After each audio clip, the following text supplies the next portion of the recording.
तीन तलाक पेपर पे लिख के भेजी है, क्या हो जाती है। अस्सलाम वालेकुम रहमतुल्लाहि व बरकातहू। इस टॉपिक के तलाक के ऊपर टॉपिक के ऊपर मैंने इतने लेक्चर्स दे चुका हूँ, जिसका एक जनरल व्यू ये है कि कुरान और हदीस से is a different interpretation between the उलमा, और वो भी उलमा वो है डिफरेंट फ़िरका से ताल्लुक़ रखने वाले। अगर कुरान की हदीस में, कुरान की नज़र में देखा जाए फिर जहाँ पे तलाक़ मरतान लिखा हुआ है, मरतान लिखा हुआ है, जैसे सूरह बकरा की आयत नंबर 229 में लिखा है तलाक़ मरतान, तलाक़ 2 दफ़ा है, 3 दफ़ा नहीं है। आप इसके ऊपर मैंने बहुत अच्छे से एक लंबा हाफ एन आवर का लेक्चर दिया हुआ है, प्लीज़ उसको फॉलो कर लें, क्योंकि बार बार हर रोज़ मुझ पर एक ही मसले पर एक ही क्वेश्चन आ रहा है। क्या 3 तलाक एक बैठक में हो जाती है? क्या 2 तलाक होती है, 1 तलाक होती है? 3 तलाक एक बैठक में 3 नहीं होती, वो एक होती है। जहाँ पे सूरह बकरा की आयत नंबर 229 में लिखा तलाक़ मरतान। तलाक़ मरतान का मतलब है तलाक 2 बार है। 2 बार का मतलब ये नहीं है कि एक बैठक में 2 बार बोला गुस्से में, और अगर तीसरी दफ़ा शौहर ने बोल दिया तो रिलेशन एक ख़त्म हो जाएगा। तलाक़ मरतान का मतलब है कि आपको 2 चांसेस हैं। फॉर एग्ज़ाम्पल, अगर स्टूडेंट को बोला जाए कि अगर कि तुम्हारे जो फाइनल एग्ज़ाम है, फाइनल एग्ज़ाम से पहले कितने एग्ज़ाम होते थे, वो बोलेंगे मरतान, 2 दफ़ा एग्ज़ाम होते हैं। ठीक है, अब वो ये नहीं बोलेगा कि फ़र्स्ट टर्म है या सेकंड टर्म है, ही विल से 2 टाइम्स। कितने एग्ज़ाम हैं? 2 टाइम्स। तो द सेम लॉजिक हियर, जो कुरान में फरमाएगा तलाक़ मरतान, तलाक़ भी 2 बार है। अब क्या ये एक लॉजिकली भी बात एक ठीक नहीं लगती कि अगर किसी को पूछा जाए कि क्या ये मुमकिन है कि फ़र्स्ट टर्म, सेकंड टर्म और थर्ड टर्म जो फाइनल एग्ज़ाम है वो एक ही दिन हो जाएं, और फाइनल एग्ज़ाम उसी तीनों एक ही दफ़ा करके बोलेंगे भाई तुम्हें तो मैंने 3 दफ़ा बोल दिए, बस ख़त्म ही, ये बात है। ठीक है, लेकिन फाइनल एग्ज़ाम से पहले कितने टर्म्स होते हैं? 2 टर्म्स होते हैं। लेकिन अगर आप किसी भी तालिब इल्म से पूछेंगे भाई फाइनल एग्ज़ाम से पहले कितने एग्ज़ाम होते हैं, वो बोलेंगे 2 एग्ज़ाम होते हैं। अच्छा, अब उसने ये बोला कि 2 एग्ज़ाम होते हैं।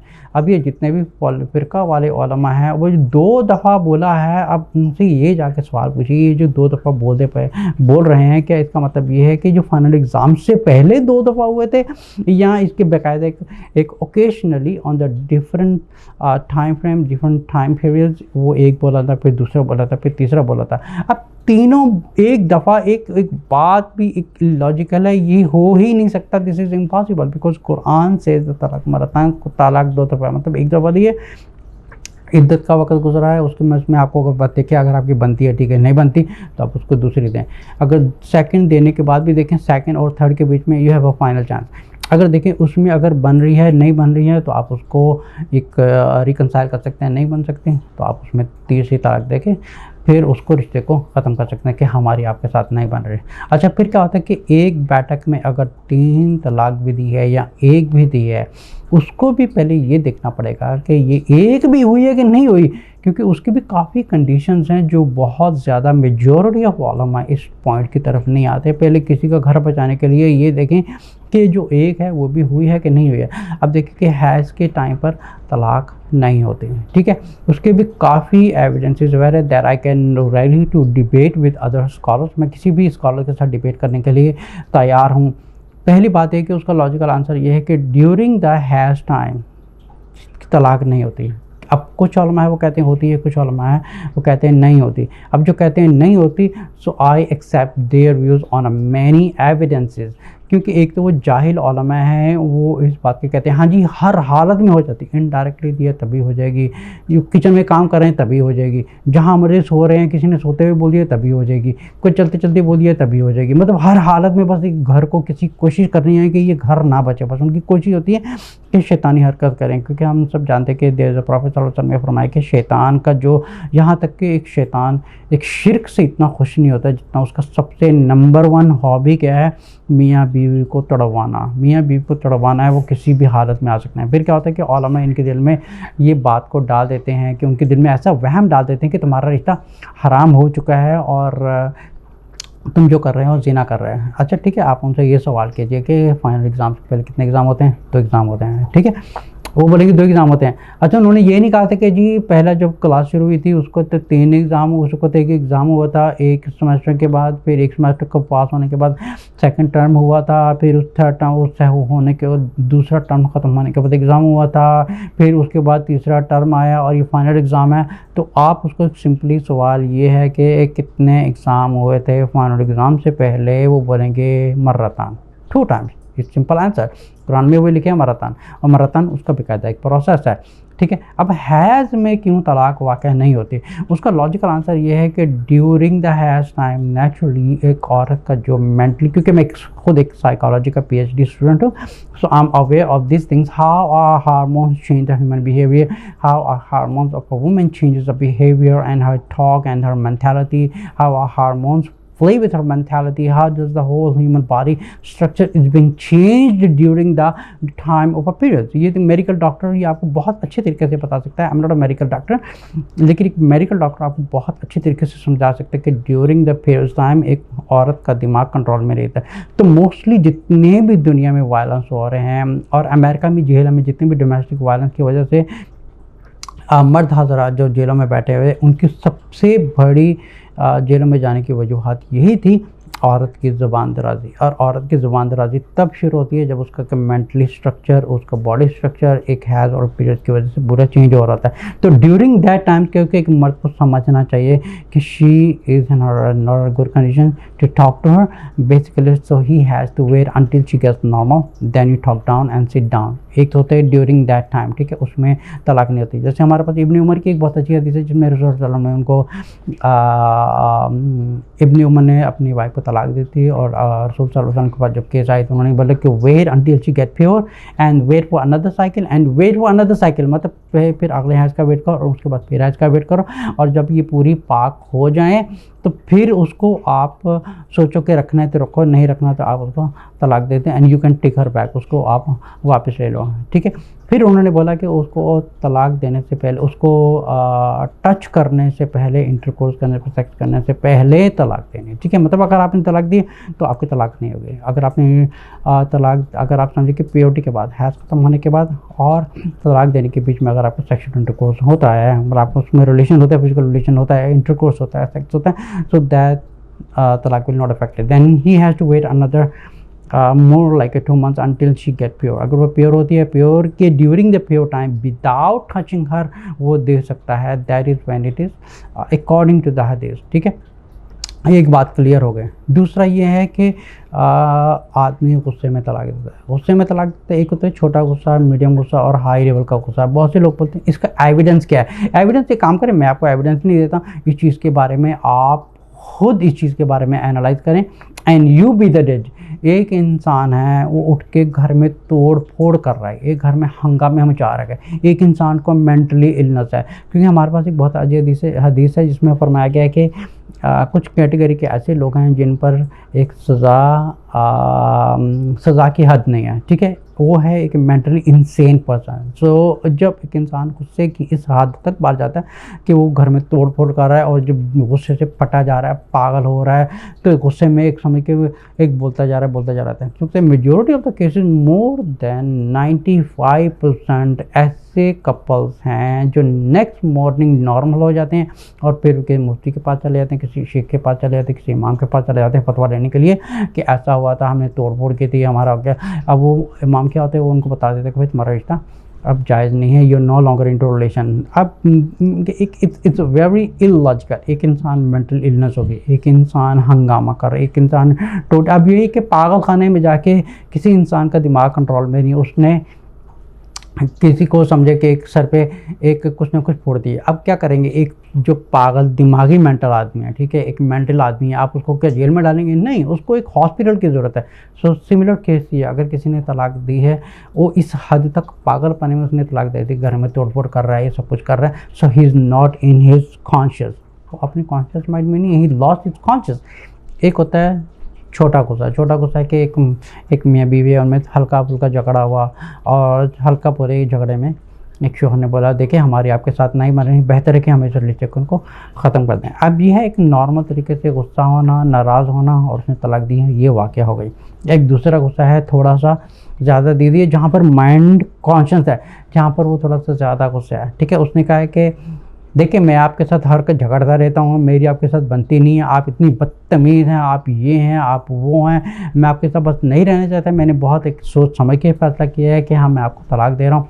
तो इस किस्म के गुस्से में भी हो जाते हैं। एक वो है जो घर में तोड़ा फोड़ी हो रही है, माँ बहन की गालियाँ हो रही हैं, अस्तगफुरुल्लाह, सब कुछ चीज़ चल रहा है, तो इस किस्म की तलाक वाक़या नहीं होती, because he lost his mind पे इसमें भी नहीं होती। दूसरा एक पीरियड के केस में भी नहीं होती और एक मेंटली इलनेस में भी नहीं होती। अच्छा वो लोग हैं जिनको मेंटली इलनेस है, मेंटली इलनेस क्या, मेरी ऐसी ख़वातीन से दरख्वास्त रखते हुए बेहतर है कि वो अपना खुला फाइल करके अपने आप को आज़ाद करवाना है। बेहतर है कि किसी मेंटली इलनेस वाले आदमी के साथ रहने के लिए अपनी ज़िंदगी को बर्बाद करें, तो बेहतर है कि आप खुला फाइल करें, उसमें से आज़ाद हो जाएं। ये बेहतर तरीका है। यही ना वेट करें कि एक मेंटली जो एबनॉर्मल आदमी है, मेंटली इलनेस वाला आदमी है, वो आपको एक अच्छे खूबसूरत तरीके से तलाक दे के आपको आज़ाद करेगा। बेहतर अपनी ज़िंदगी ना उजाड़ें, आप खुला फाइल करें, वो ज़्यादा बेहतर तरीका है वो तलाक से। बिकॉज तलाक का एक लॉन्ग टर्म है, लेकिन खुला का इतना लॉन्ग टर्म नहीं लगता। खुला में क्या होता है कि आप खुला फाइल करना है, किसी भी लोकल शरिया काउंसिल को कॉन्टैक्ट करके आप अपने आप को आज़ाद कराएं, you free to go. It takes like 2 months or 3 months, वो डिपेंड करता है कोई भी लोकल शरिया काउंसिल है। It all depends on their rules and regulation. तो इसलिए ज़्यादा बेहतर है कि एक पागल इंसान से रहने से बेहतर अपने आप को आज़ाद करना है, क्योंकि आप पागल होना कि ज़िंदगी सड़ के इसी में ही मर जाएगी। बेहतर है कि अपने आप को आज़ाद करना है। तो क्वेश्चन ये हुआ था कि ये 3 तलाक का जो मसला है, एक बैठक में 3 तलाक नहीं होती, वो एक ही होती है। और हमारे पास बहुत से ज़्यादा एविडेंस हैं। ये सिर्फ फ़िरका वाले उलमा हज़रात हैं जो इन्होंने इस चीज़ को एक अपने बुज़ुर्गों को फॉलो करके कहते हैं कि जो हनफी हज़रात हैं या देवबंदी हैं या बरेलवी हज़रात हैं या नक्शबंदी हैं, इन सब में हो जाती है। यहाँ तक कि कुछ इमाम ने भी ऐसा किया हुआ है, 4 उलमा में भी किया हुआ है। लेकिन अहले हदीस ये ऐसे लोग हैं जिनका ताल्लुक़ सिर्फ कुरान और सही हदीस के साथ है, ठीक है। और हमारा मकसद ये है कि हम किसी भी तरह घर को टूटने से बचाएं, ठीक है। अब कितना आसान है एक किसी इंसान को भी किसी तरह भी 3 तलाक दे दें, रिश्ता ख़त्म। It takes 1 second, not even 1 second. तलाक कितना टाइम लगा आपको? लेस दैन 1 सेकंड लगा किसी का घर उजाड़ने के लिए है। वो 1 सेकंड की बात है। किसी उलमा के पास जा रहे हैं, वो बयान आपको 1 सेकंड में सारी कहानी ख़त्म हो गई। 1 सेकंड में कहानी ख़त्म हो सकती है। You think this is joke? क्या ये मजाक है किसी की ज़िंदगियों से खेलना, किसी ख़वातीन की ज़िंदगियों से खेलना, बच्चों की ज़िंदगियों से खेलना? या वो खुदा का खौफ करो, ख़ुद भी जहन्नम में जाके किसी का भी घर उजाड़ रहे हैं। आपने कभी सोचा कि कितने लोगों का घर उजाड़ चुके हैं? बेहतर है कि आप किसी को फतवा मत दें, कम से कम खामोश रहें और दफ़ा आ जाए उनकी ज़िंदगी। बोले भाई हमें नहीं पता, आप खुद जाने, आपका काम जाने, यू डिसाइड टू डू। अगर आपकी बनती है ठीक है, नहीं बनती तो यू गेट सेपरेट, रहते दिन किसी की ज़िंदगी उजाड़ने से ये बेहतर है। इनडायरेक्टली बात है, तलाक हो। किचन में काम करें, बर्तन धो रहे हैं, हल्का सा झगड़ा हुआ, 3 तलाक दे दी, घर उजड़ गया। हर बात में थोड़ा सा झगड़ा हुआ, घर उजड़ गया। कि घर उजाड़ना इनके लिए इतना मजाक बन चुका है। जिसने भी 1 सेकंड में कहीं अनबन हुई है, 3 तलाक दे दी, घर उजड़ गया, ठीक है। तो वो मुफ्ती हज़ार के पास जा रहे हैं, किसी शेख उलमा हज़ार, जी आपकी तलाक हुई है जी, रिश्ता ख़त्म हो गया। मतलब ये एक रिश्ता लॉन्ग टर्म से चला रहा है, मियाँ बीवी में झगड़ा हुआ है, next morning they're back to normal. अब वो हज़रात बोल रहे, वो जो इमाम हज़रात में वो बने, तुम्हारी तलाक हुई है, अब तुम इस रिश्ता को ख़त्म कर दो। मतलब ये रिश्ता इतना एक नाजुक बन गया कि उठ गया, जब मर्जी लात मारी औरत को निकाल दी, जब लात मारी रिश्ते से फारिग कर दिया। मतलब औरत नहीं हो गई, ये टॉय हो गया। इसको एक किस्म के एक बदकार औरत का एक दे दिया कि जिसको पैसे दिए, भाई तुम्हारा काम खत्म, अब तुम दफ़ा हो जाओ। ये एक ज़िंदगी है, ठीक है। अल्लाह ताला ने एक ज़िंदगी दी है, उसको संवारो, किसी की ज़िंदगी को संवारो, बर्बाद मत करो। अगर आपको अपने उलमा को फॉलो करने वाले लोग हैं या अपने अकीदे को फॉलो करने वाले लोग हैं, कितने घर, लाखों घर उजड़ चुके हैं। इस टॉपिक के ऊपर मेरी इतने लेक्चर्स हैं, क्योंकि सबसे ज़्यादा मसले मसाइल एवरी डे के ऊपर ऑलमोस्ट मोर देन 75 मसले हैं, वो सिर्फ इसी के ऊपर आते हैं। हमारे 3 तलाक दे दिए, मेरे शोहर ने ये बोल दिया, पेपर पे लिख के दे दिया। ऐसा कुछ नहीं होता। हर मामले को पहले समझना पड़ता है, क्या सिचुएशन थी, औरत कैसी थी, आदमी कैसा था। अब ये point to be noted, more than 95, 96, 97% ऐसे ख़वातीन हैं, हज़रात हैं जो वापस आते हैं और उनका जब गुस्सा ठंडा होता है बोलते हैं हमें 3 तलाक दे दी। गुस्सा ठंडा, I mean this is so common sense, ठीक है। एक तो ये साइकोलॉजी नहीं जानते, ना किसी की वो मेंटल हेल्थ नहीं जानते हैं, मेडिकल स्टूडेंट नहीं है, ये मौलवी लोग हैं। मौलवी लोग अपने अकीदे अपने मौलवियों से, अपने बुजुर्गों से किताबें पढ़ी हुई हैं, ना तो इन्होंने एकेडमिकली कहीं पे एजुकेशन लिया। They are not very qualified to sit in the academic into the environment, try to get more into the depth, then they will come to the understand. So basically ये पढ़े हुए थे अपने एक मदरसों वगैरह में पढ़े होते हैं, ऐसे पढ़ के आए हैं, ये समझिए कि एक they are not academically qualified, they have no education of academically, they have no sector education, they have no broad minded field to understand other aspects when coming to making a decision of something. क्योंकि more than 95, 96, 97% जो हजरात हैं वो next morning में cool down हो जाते हैं, they will come back to the reconciliation or in according to the imams this relation is no more exist. अगर इनसे पूछा जाए किसने बताया जी, उनके मुफ्ती हजरात ने बताया जी, ये उनके उलमा ने बताया, ये उनकी देवबंदी किताबों में लिखा हुआ, उनकी हनफी किताबों में लिखा। हम किसी को मानते ही नहीं है, हम किसी को नहीं मानते हैं, हम मानते हैं कुरान को। कुरान कौन की पढ़े हैं? कुरान में क्या लिखा हुआ है? अल्लाह ने क्या कहा? अल्लाह ने क्या सूरह बकरा की आयत नंबर 221 में अतलाकु मरता फामसाकु बेमारू और तसरीह बेहसान, ठीक है। तुम्हारे पास दो चांसेस हैं, तुम उसको या तो शराफत से छोड़ दो, या तो उसको आप रख लो, या तो उसको शराफत से जाने दो। अल्लाह ने हमको ये डिक्लेयर कर दिया, ठीक है। इसके ऊपर ये किताब, ये कुरान जो है ये उलमा के लिए नहीं है, दिस किताब इज़ फॉर एवरीवन। ये किताब अल्लाह ताला ने सबके लिए सारी इंसानियत के लिए भेजी है कि you have to research on that one, do not rely on me. मेरे पर रिलाई ना करें, हाँ, किसी मौलवी के ऊपर रिलाई करें, ना किसी मुफ्ती के ऊपर, किसी के ऊपर रिलाई ना करें। I am not a Mufti, I am student of knowledge. मैं सिर्फ जो बात करता हूँ कुरान से बात करता हूँ।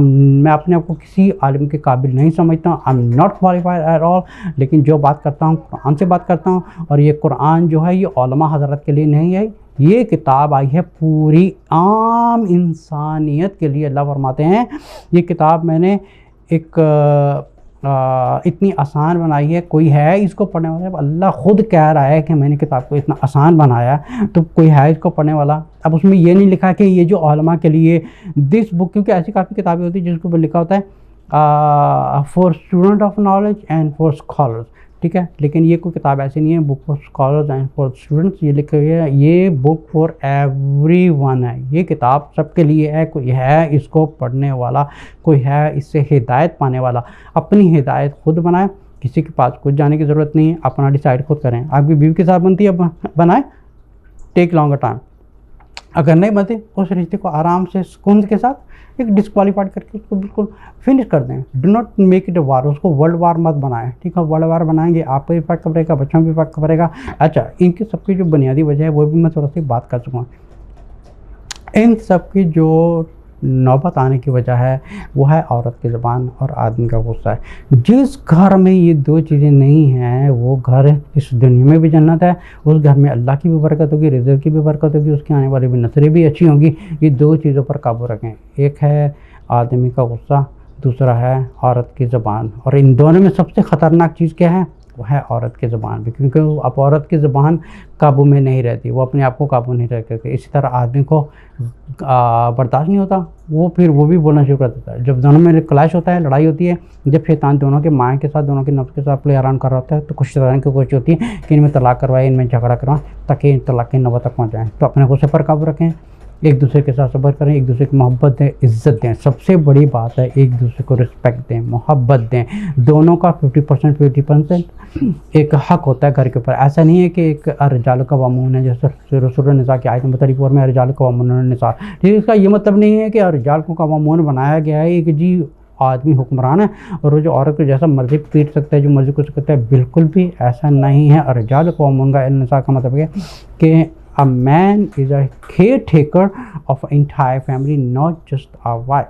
बच्चों का सबका केयर टेकर है, ठीक है। ये मतलब है इस चीज़ का।